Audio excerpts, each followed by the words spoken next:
in the city.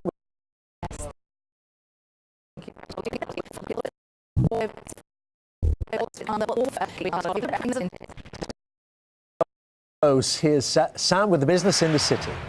Yes, thank you very much indeed. Well, last week was an incredibly volatile week for the markets. We saw the FTSE fall over 5% in 1 week, and European and UK markets fall to their lowest levels since September last year. But markets seem to be taking a little bit of a breather today, perhaps somewhat reassured by lack of news at the moment. Let's take a look at the FTSE. It's been up all morning, opened up, and it remains up about 0.7%, 36 points.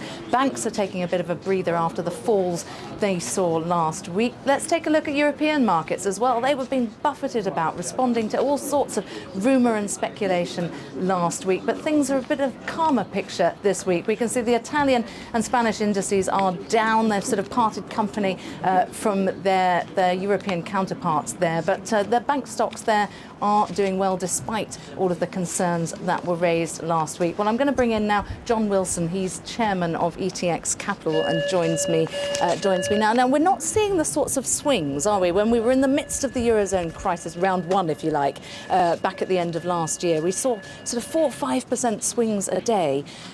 At the worst of things, we're getting 1 or 2%. Why is that? Are markets just better prepared for what's going on? That's right. The volatility in the markets has reduced significantly. And I think the main reason is that there is no real conviction one way or the other. While there's a level of uncertainty, there's not sufficient conviction to either drive the market significantly up or significantly down. So what's that telling us about trading volumes? Trading volumes are very low, again, a reflection of lack of conviction. And for the time being, I can't see any reason for those trading volumes to move significantly. So low volatility is probably going to be with us for a little while yet. Now, there's a lot of talk about the inevitability of Greece leaving the euro. There's talk as well now about euro bonds being perhaps the only solution for Eurozone ministers.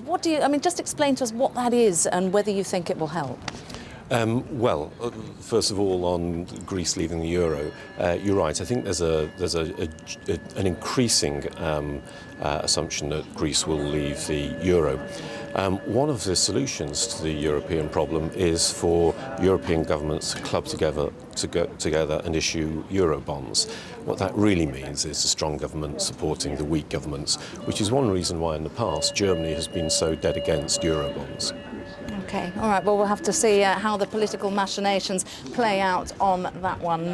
We've got some corporate news as well in this morning, and it's that low-cost airline Ryanair has announced a 25% increase in its annual profit. It's reporting net profit of 503 million euros. That's 406 million pounds. Passenger traffic grew by 5%, but those airline fares rose by 16% on average. So perhaps the days of low-cost airline fares are over. The company's boss, he's always got something to say, hasn't he? Michael O'Leary is warning that next year could be very difficult for the industry. I think the difficulty with our forecast this morning is we're the first airline out to go, forecasting for the next 12 months out into next winter.